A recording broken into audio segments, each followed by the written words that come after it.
Everyone, मैं अंकित आप सभी लोगों का हार्दिक स्वागत करता हूं आपका अपने यूट्यूब चैनल यार रोजगार में। जी हाँ दोस्तों, यार रोजगार में। दोस्तों आज मैं आप लोगों के सामने इंटरव्यू सीरीज का पार्ट फर्स्ट लेके आया हूं, जिसमें आज हमारे गेस्ट हैं अश्विनी कुमार जी, जो ऑलरेडी उत्तर प्रदेश पुलिस में आरक्षी के पद पर तैनात हैं। तो चलिए आज हम शुरू करते हैं इस वीडियो को बिना किसी देरी के।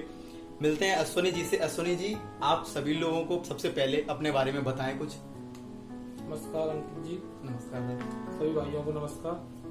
मैं अश्विनी कुमार, 2019 में मेरा सिलेक्शन हुआ। मैं इलाहाबाद जनपद में तैनात हूँ और जो अभी सिलेक्ट हुए हैं 2019 में नई भर्ती में, उन सभी को बधाई मिलने के लिए। तो अश्विनी जी की तरफ से सभी लोग जो ऑलरेडी कैंडिडेट सिलेक्ट हो चुके हैं उनको बहुत बहुत बधाइयाँ। तो चलिए आज मैं अश्विनी जी से सारी जानकारी आप लोगों को बता दूंगा। मैंने आप लोगों से बोल दिया था आपके जो भी प्रॉब्लम्स हैं कमेंट कर देना। लोगों ने जो भी कमेंट किए थे मैंने इन कागजों में आपके सामने लिख लिए हैं। सारे सवाल हैं। अश्विनी जी के निजी जिंदगी के बारे में भी हम जानेंगे इसमें। जो अश्विनी जी ने अपने सफर को कैसे तय किया, जहां से इन्होंने अपनी पढ़ाई की शुरुआत की थी और कल जो यहाँ तक ये पहुंचे हैं, इन्हें मतलब सारी डिटेल में आप लोगों से बात करने वाला हूँ। तो आप लोग आश्वस्त रहें, आप लोगों के हर सवाल मैं इसमें ले लूंगा। तो चलिए दोस्तों, मैं सवाल शुरू करने से पहले अश्विनी जी से पूछना चाहता हूँ कि अश्विनी जी आप ये बताइएगा कि आपने जब पुलिस के फॉर्म निकले हुए थे उसके बाद आपने पढ़ाई कैसे स्टार्ट की और कितना समय आपने पढ़ाई को दिया और क्या आपने कोचिंग किया नहीं की, जो भी बात है आप सभी कैंडिडेट को एकदम क्लियरली बता दीजिए। देखिए अंकित जी, मेरी वाली भर्ती का नोटिफिकेशन जनवरी में आया था 2018 में। उसी दौरान मैंने पढ़ाई शुरू की, लगन से शुरू की। उसी टाइम सोचा कि भर्ती होना है पुलिस में और लगभग 5-4 घंटे डेली पढ़ाई की और सब्जेक्ट को रिवाइज किया डेली। और सबके 4 पोर्शन आते हैं, मैथ, रीजनिंग, जीएस, हिंदी। तो मतलब आपने कोचिंग की या नहीं की? सबसे पहले तो बच्चों के मन में ये भ्रांति होती है कि सर हम कोचिंग नहीं करेंगे तो टेस्ट को क्वालिफाई नहीं कर पाएंगे। तो आप बताइए कि आपने कोचिंग की या नहीं? नहीं, मैंने कोचिंग नहीं की। मैंने अपने साथियों से, जो मेरे साथ तैयारी कर रहे थे, मेरे दोस्त वगैरह जो तैयारियों में थे, साथ गाइड लेते थे, साथ साथ एक दूसरे को अपनी बातें शेयर करते थे, डाउट क्लियर करते थे। कोई कोचिंग नहीं। अश्विनी, सबसे पहले आप बताइए कि कोई ऐसा आपका वीक पोर्शन होगा जिस पर आपने मेहनत के लिए कुछ स्पेशल अपनी मेहनत की होगी या कुछ दिक्कतें आपके सामने आई होंगी, वो आप बताइएगा कि आपका वीक कोई पोर्शन था। मेरे गणित में कुछ पार्ट थे, जो कुछ चीजें जो मुझे नहीं आती थी उन पर मैंने ज्यादा ध्यान दिया। कुछ ज्यादा अपनी मेहनत करनी पड़ी। उन क्वेश्चनों को रिपीट पढ़ना पड़ा। 2 दिन बाद रिपीट करना था। जो कुछ ये थे वो 1 दिन पर आज पढ़ ली, हफ्ते बाद रिपीट करी। जो हार्ड लगती थी वो 2 या 3 दिन में रिपीट करती थी। मैथ के कुछ सब्जेक्ट थे। चलिए, मतलब मैथ का पोर्शन आपका वीक था, बाद बाकी हिंदी, जीएस और वो आपकी मतलब ठीक थी, अच्छी थी। जी जी जी, ऑलरेडी इसमें अच्छी थी, नॉर्मल थी, नॉर्मल। अच्छा, मतलब आप शुरुआत से ये बताइए, एक ब्रिलियंट स्टूडेंट रहे हैं अपने स्कूल लाइफ से, या आप एवरेज स्टूडेंट थे या बिल्कुल लो स्टूडेंट थे? किस तरह के आप स्टूडेंट थे? एवरेज थे। अच्छा, आप हमेशा से एवरेज स्टूडेंट रहे, उसके बाद आपने इस तरह से इस टेस्ट को निकाल दिया। तो चलिए ये सारे क्वेश्चंस आप अश्विनी जी एक सक्सेस की बताइएगा। अगर हमारे स्टूडेंट पूछते हैं कि एक सक्सेस की क्या है जिसको आप फॉलो करके आप अपने टेस्ट को पहली बार में निकाल सकते हैं, तो वो सक्सेस की क्या होगी आपके हिसाब से? सक्सेस मत एक ही है कि कोई भी टेस्ट को रेगुलरिटी, कंटिन्यूसली आप डेली पढ़िए। चाहे उसमें कम पढ़ सकते हो लेकिन डेली रहना अटैचमेंट बुक किताबों के साथ। मतलब आपका कहना ये है कि आपको रेगुलरिटी बना के रखनी है, कंटिन्यूटी बना के रखनी है, तो आपका ये टेस्ट निकल सकता है। जी जी, डेली पढ़ना आप छोड़ नहीं सकते। क्योंकि हमारे साथ हुआ था, जो पेपर नष्ट हो जाते हैं, लोग छोड़ देते हैं पढ़ाई, तो इसमें लॉस हो जाता है लोगों का, साथियों का। जो हमारे साथी है, कुछ साथी हमारे रह गए थे, जो हमारा बैच था उसमें कुछ पेपर नष्ट हुए थे। तो बाद में पेपर हुआ था, लोगों की कंटिन्यू रेगुलरिटी छोड़ दी थी लोगों ने, तो उनको नुकसान हुआ। अच्छा, तो कुछ ऐसे आपके साथ के भी ऐसे स्टूडेंट थे जो आप जिन्होंने अपनी पढ़ाई को छोड़ दिया था, उसके बाद उन्हें उसकी दिक्कत आ रही थी? जी जी, रह गए थे। अच्छा, जो दोबारा टेस्ट हुआ था सितंबर में, तो वहाँ लोग रह गए थे। बाद में पता चला कि वो रेगुलरिटी पढ़ाई छोड़ दी थी पेपर के बाद। अच्छा, और वो स्टूडेंट कैसे थे पढ़ने में? आपसे अच्छे थे या आपसे थोड़े वीक थे? किस तरह के स्टूडेंट थे जो बाद में भी रह गए? मिक्सअप, कुछ अच्छे थे वो रह गए थे और जो कुछ हमसे थोड़े वीक थे लेकिन रेगुलर रहे, वो हमसे आगे निकल गए, हमसे अच्छे नंबर भी आए। अच्छा, मतलब आपका कहना ये है कि आपको रेगुलरिटी बना के रखनी है। अगर आप रेगुलरिटी बना के रखते हैं तो आप टेस्ट को इजीली निकाल सकते हैं। जी जी जी, मतलब सक्सेस की है रेगुलरिटी और कंटिन्यूटी। चलिए दोस्तों, आप लोगों को पता चल गया होगा, आप लोगों को इन्होंने बता दी कि सक्सेस की क्या है। तो अब आज का अगला जो मैं सेशन में आगे की तरफ बढ़ूंगा वो अपने 49,568 वाले जो नेक्स्ट अभ्यर्थी हैं जो ऑलरेडी टेस्ट निकाल चुके हैं उनके सारे डाउट्स और क्वेश्चंस लूंगा। जो अभ्यर्थी नए हैं उन लोगों के लिए मैं एक अलग इंटरव्यू सेशन रखूंगा, उसमें सारे क्वेश्चन दूंगा उनके, कैसे आपको पढ़ाई करनी है, क्या क्या पढ़ना है, क्या क्या नहीं पढ़ना है। तो उस चीज़ में हम डिटेल में नहीं जाएंगे। अब हम डिटेल में जाएंगे कि आप जो लोगों का मेडिकल होने वाला है, जिन लोगों की ट्रेनिंग होने वाली है, ज्वाइनिंग आने वाली है, उन लोगों के क्या सवाल है। आपके जितने भी सवाल थे मैंने इसमें लिख लिए हैं, तो सवालों को मैं सिलसिला शुरू करता हूँ। सवाल एक से एक अच्छे हैं। सबसे पहला ही सवाल जो आया था वो जो मुझे अच्छा लगा वो ये था कि जी आप ये बताइए सर कि आपकी जॉब प्रोफाइल क्या है, आपका कितना वर्कलोड है, कैसा क्या है, आप कैसी मेहनत करनी पड़ती है, कितना अच्छा लगता है, कैसे परेशान होते हैं या परेशान नहीं होते हैं, क्या है आपकी जॉब प्रोफाइल। जॉब की थोड़ी हार्ड है, लेकिन आप अपने पॉजिटिव सोचोगे तो अच्छी है जॉब है। लोगों से मिलना है, लोगों की सेवा करना है। जैसे अभी कोरोना में हम लोगों की सेवा की हमने, बिल्कुल बिल्कुल। जो प्रवासी मजदूर आए थे, लोगों की सेवा करना, लोगों को एक जगह पर रखना, दूसरी जगह भेजना, बताना, और थोड़ा हार्ड लगता है शुरुआत, लेकिन आप पॉजिटिव रहोगे तो अच्छा लगता है। और हर जगह ड्यूटी लगती है, थाने में है, कार्यालय में ड्यूटी है, हर जगह ड्यूटी है, चौकियों पर ड्यूटी लगती है, चौराहों पर ड्यूटी लगती है। मतलब थोड़ा मेहनत तो है बट ड्यूटी करने का एक अपना अलग मजा अपना है। अच्छा लोगों से मिलना जुलना, समाज में रहना, समाज को जानना, समाज को पहचानना। अच्छे लोगों की पहचान होती है, बुरे लोगों की हम लोग अच्छी तरह से पहचान सकते हैं। हमारा काम है लोगों को, बुरा लोगों को छांटना, निकालना, पकड़ना। क्योंकि लोग तो समाज में वही होते हैं, जैसे कि हम लोगों में ही अच्छे लोग छुपे हुए हैं, हम ही लोगों में बुरे लोग। बेसिक काम हमारे यही है कि अच्छे लोगों में से ही बुरे लोग, जो बुरे लोग होते हैं, कुछ अधिकतर लोग अच्छे होते हैं, कुछ ही लोग माहौल को, समाज को बिल्कुल बिल्कुल खराब करते हैं। उन्हीं लोगों को पकड़ना, उन्हीं लोगों को पहचानना, बिल्कुल मेन काम यही है। इसीलिए तो हम अपने देश की पुलिस को सैल्यूट करते हैं, हम अपने उत्तर प्रदेश की पुलिस को सैल्यूट करते हैं कि इन तमाम लोगों में से हम सभी लोगों की रक्षा करने के लिए इन सभी एक जैसे चेहरों में से बुरे चेहरों को, उन लोगों को पहचानना होता है, उनको अलग करना होता है। तो सैल्यूट करते हैं हम अपने देश की पुलिस को। तो चलिए दोस्तों आगे इस सवालों के सिलसिले को बढ़ाते हैं और अगला सवाल जो आया था उस सवाल को मैं उठाता हूँ। सवाल इंटरेस्टिंग है सर, अगर कोई अभ्यर्थी जॉब के दौरान पढ़ना चाहता है तो क्या वो टाइम निकाल सकता है?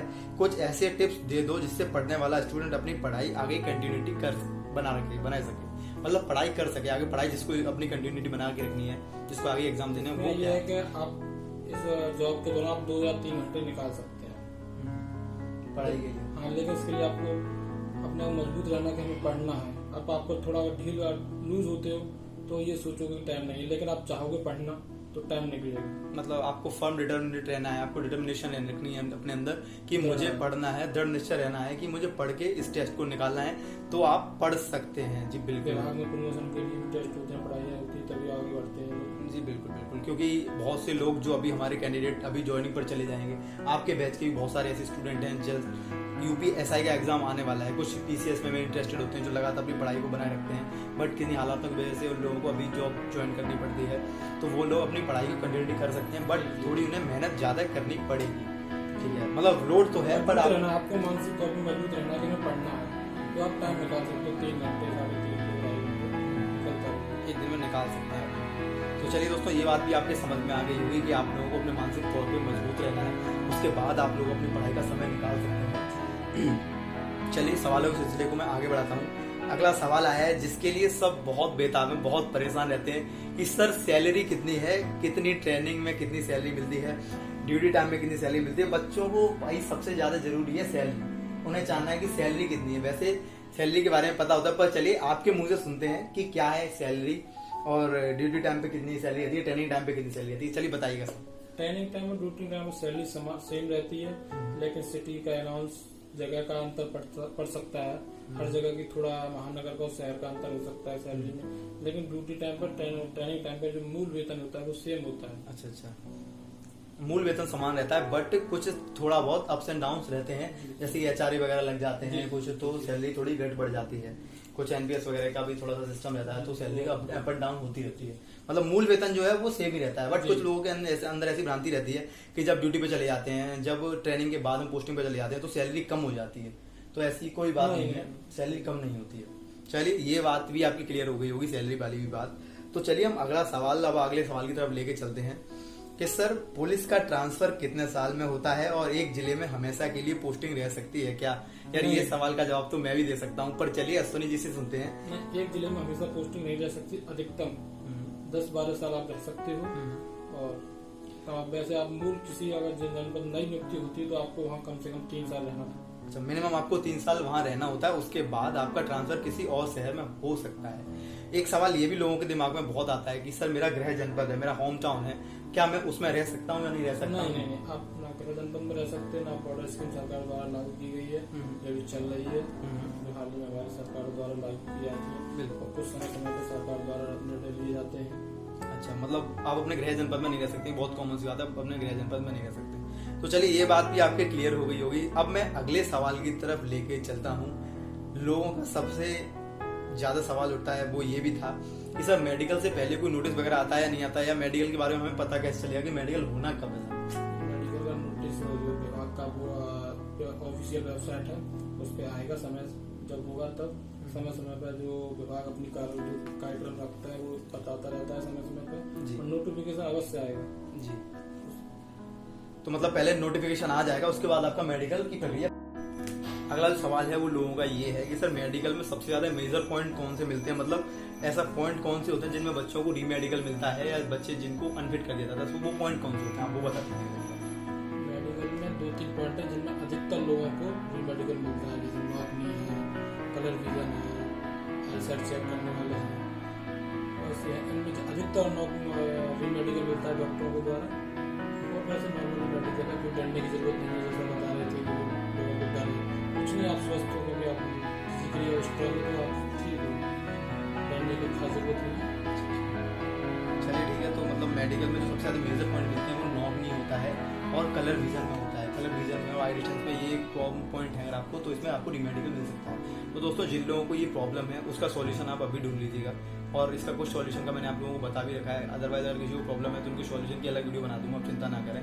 तो ये जिनको प्रॉब्लम है वो आपका सॉल्यूशन ढूंढ लें, अदरवाइज उन्हें रीमेडिकल मिल सकता है। ठीक है।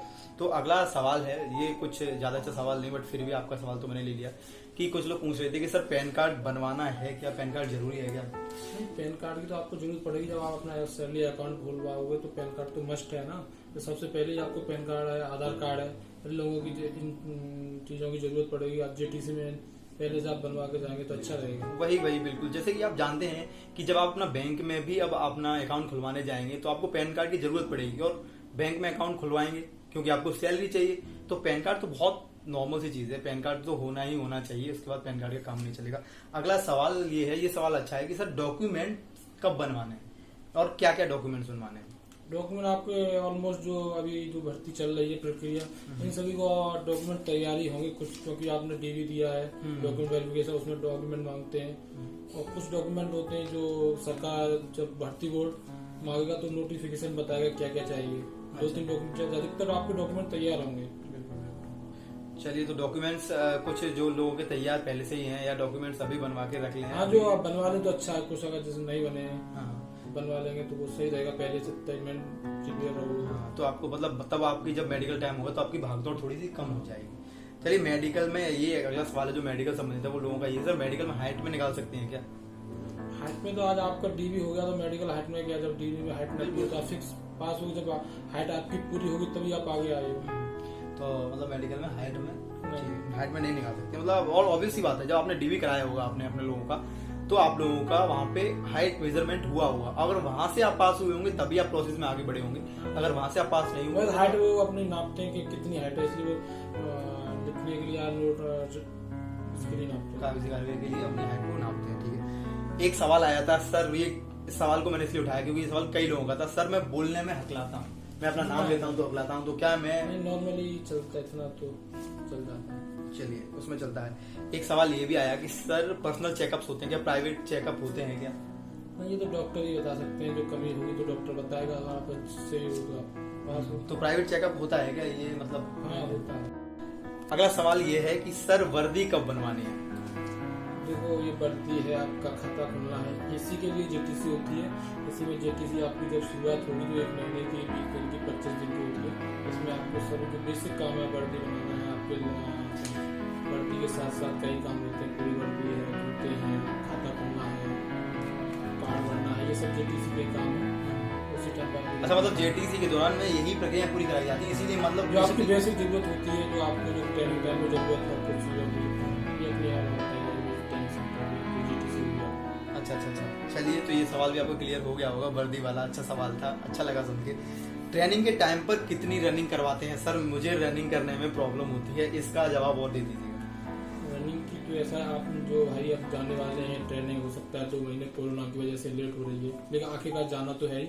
तो ट्रेनिंग से पहले आप प्रिपेयर रहें। डेली सुबह सुबह आपको कम से कम 2 या 5 किलोमीटर 3 किलोमीटर डेली दौड़ें, जितना मतलब आप भाग सकते हैं। एंट्री पे जब आप ट्रेनिंग टाइम पे जाएंगे, अगर वहाँ शुरुआत होगी रेस की, अगर आप कुछ नहीं करोगे डायरेक्ट वहाँ शुरुआत करोगे, आपको हार्ड लगेगा। चाहे वो 2 किलोमीटर रेस कराएं, लेकिन हमारा काम ऐसा है कि हमें फिजिकली स्ट्रांग कराना। उनका जो ट्रेनिंग का मेन पर्पज है वो फिजिकली स्ट्रांग कराना, मेंटली स्ट्रांग कराना है। अगर आपको शुरुआत में आप जाओगे तो दिक्कत होगी। आपने जाने से पहले आप स्ट्रांग, आप घर पर प्रिपेयर नहीं की, आपने रेस नहीं लगाया, आप बंद हो गए। रेस के बाद जो आपकी दौड़ हुई है, उसके आपने दौड़ पास हो गई, उसके बंद कर दी, तो आपको वहां जाने पर दिक्कत होगी। तो आप सोचोगे ट्रेनिंग हार्ड है। जो भाई लोग पहले स्ट्रांग पे प्रिपेयर हो गया उनके लिए इजी हो जाएगी। जो बंद करके वो डायरेक्ट जहाँ वहीं शुरू करेंगे उनके लिए वही ट्रेनिंग हार्ड है। बस यही अंतर है हार्ड और इजी का।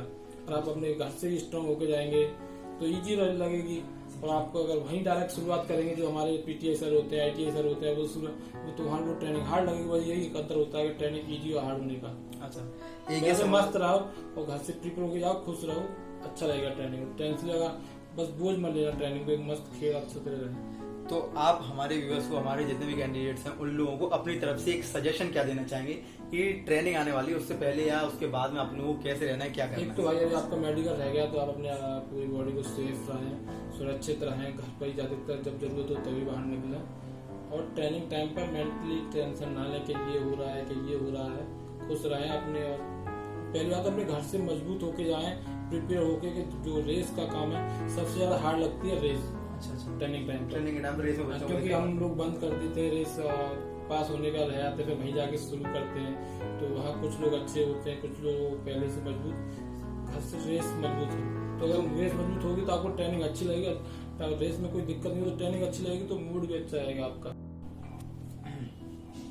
तो ट्रेनिंग से संबंधित एक लास्ट पर्सनल सवाल मैं आपसे पूछना चाहता हूँ कि आप अपने पर्सनल वाक्य कोई बताइएगा, कुछ ऐसी स्टोरी या कुछ ऐसे आपके साथ हुआ हो या कुछ ऐसे बात बताइए अपनी ट्रेनिंग के दौरान। ट्रेनिंग का तो टाइम ही गोल्डन पीरियड होता है, लेकिन ट्रेनिंग टाइम पे हो सकता है आपको लगे कि हम कहाँ हैं, लेकिन ट्रेनिंग खत्म हो रही है, जब हम अपनी पोस्टिंग पर जाते हैं, अपनी सर्विस को शुरुआत करते हैं, तो वही कुछ यादें ताज़ा होती हैं, वही याद अच्छे लगते हैं दिन। क्योंकि वहाँ हम तो नए जीवन में शुरुआत करते हैं, अपनी लाइफ स्टाइल बदल जाती है।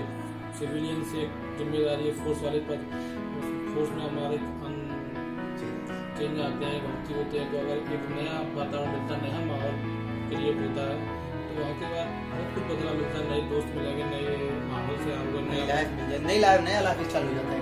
जी बहुत ट्रेनिंग टाइम पर हर पल ही अच्छा लगता है। हो सकता है उस टाइम ना लगे अच्छा, लेकिन बाद में अच्छी याद आती है। और यही है सोशल करना, ट्रेनिंग करना। ट्रेनिंग के टाइम पे अलग अलग एक्टिविटीज है, यही नहीं है रेस ही कुछ नहीं है, और भी कुछ बहुत सारे काम होते हैं, बहुत सारे सिखाते हैं हमारे सर लोग। तो ट्रेनिंग में बहुत ज्यादा से अच्छे दोस्त बनाएं जो आपकी ट्रेनिंग को इजी बना सकते हैं, हर मोमेंट को एंजॉय करें, जो आपकी लाइफ को बहुत ट्रेनिंग के टाइम पर ही अच्छा लगता है। नए दोस्त आएंगे, उन्हीं के साथ 2-4 दिन में घुल मिल जाएंगे, वही साथ रहते हैं, उन्हीं के साथ खाना है, उन्हीं के साथ सोना है, उन्हीं के साथ सुबह उठना है, शाम को एकदम घर का माहौल हो जाता है। वही भाई हो जाते हैं, वही भाई परिवार से बढ़कर हो जाते हैं, क्योंकि वही हमारे हर सुख दुख में साथ देते हैं। जब हम परेशान होते हैं हमारा कुछ, तो वही भाई हमारा जो हमारे बगल में बैठ के बगल में लेटेगा, साथ रहेगा, वही हमारे साथ। बहुत लंबा समय होता है, 6 महीने का समय अपने आप में। हाँ, 6 महीने सुबह उठेंगे, सुबह उठने के बाद शाम तक जब तक लेटेंगे नहीं तब तक हम लोग सब लोग साथ रहते हैं। एक साथ उठना, एक साथ खाना, एक साथ ट्रेनिंग करना, एकजुटता लोग सिखाते हैं हमारे ट्रेनिंग में। हम तुम्हें एक साथ रहना है, हर काम एक साथ रहना, हर काम को मिल बांट के करना। सुख जो खुशी होगी ट्रेनिंग टाइम पे, हंस के पल वो भी साथ एंजॉय करने हैं। कभी कभार दुख भी होता है, बुरा लगता है, तो उसको भी आपस में शेयर करके बांटते हैं हम। मतलब कुल मिला के हमें उस लाइफ को एंजॉय करना है, आपको प्रेशर नहीं लेना है। जी। कुछ लोग जाते हैं तुरंत तो एकदम प्रेशर लेने लगते हैं, तो उस लाइफ को प्रेशर उसी को हटा दो। ट्रेनिंग वही है, वो प्रेशर तो नहीं है, लेकिन उस टाइम महसूस होता है, लेकिन बाद में वो प्रेशर नहीं लगता, वो पता चलता है। तो आई होप आप लोगों के सारे डाउट्स क्लियर हो गए होंगे। मैंने सारे पॉइंट्स इसमें ले लिए हैं, बट फिर भी अगर आपको कोई पॉइंट रह जाता है तो आप पॉइंट कमेंट में डाल देना। देखिए ये वीडियो मैंने यूपीपी के सिविल कैंडिडेट्स के लिए रखी हुई थी, पीएससी वालों का मैंने कोई सवाल इसमें नहीं लिया था, क्योंकि ये सिविल पुलिस में है, तो ये सिविल पुलिस के सारे जवाब बहुत सटीकता से और अच्छे से दिए इन्होंने और दे सकते थे। पीएससी के सारे सवाल मैं एक अलग वीडियो में लूंगा, जिसमें पीएससी के ही कैंडिडेट को उठाऊंगा जो ऑलरेडी ट्रेनिंग कर चुके हैं और ज्वाइनिंग पर है, वो आपको सारे सवाल बहुत अच्छे से जवाब देंगे। तो यदि आप लोग चाहते हैं कि पीएससी वाले जो आपने सवाल जवाब अपने ट्रेनिंग संबंधित जो भी आप चाहते हैं, और इसलिए अभी आप हमारे चैनल के साथ जुड़ जाएं, ताकि जब आगे हम पीएससी संबंधित कोई भी बात बनाएं या कोई भी अगली वीडियो बनाएं, इंटरव्यू सेशन लेके आए, तो आप लोगों के पास तक वो हमारी वीडियो पहुंच जाए। तो आप हमारे चैनल के साथ जुड़ जाना। यदि आप चाहते हैं ये देखना कि आप नए जो स्टूडेंट हैं वो ये चाहते हैं कि कैसे कैसे हमें तैयारी स्टार्ट करनी है, क्या क्या हमें पढ़ना है, कौन कौन से सब्जेक्ट पढ़ने हैं, किस टॉपिक पर हमें ज्यादा मेहनत करनी है, किस टॉपिक का कितना ज्यादा पोर्शन होता है, तो उसके लिए भी हम एक अलग वीडियो सेशन लेके आएंगे, सिलेक्टेड कैंडिडेट के साथ लेके आएंगे, टॉपर्स के साथ लेके आएंगे। तो आप लोग हमारे चैनल के साथ जुड़ जाना, बस जानकारी तो आपको मिलती रहेगी, इस बात का मेरा आप लोगों से दावा है। तो चलिए दोस्तों, वीडियो को मैं खत्म करता हूँ। वीडियो अगर अच्छी लगे तो लाइक कर देना, वीडियो को ज्यादा से ज्यादा शेयर कर देना, हमारे साथ जुड़ जाना, चैनल को सब्सक्राइब कर देना। मिलता हूँ अगले इंटरव्यू में। नमस्कार दोस्तों, जय हिंद, जय Bharat. Thank you Ashwini ji, thank you so much.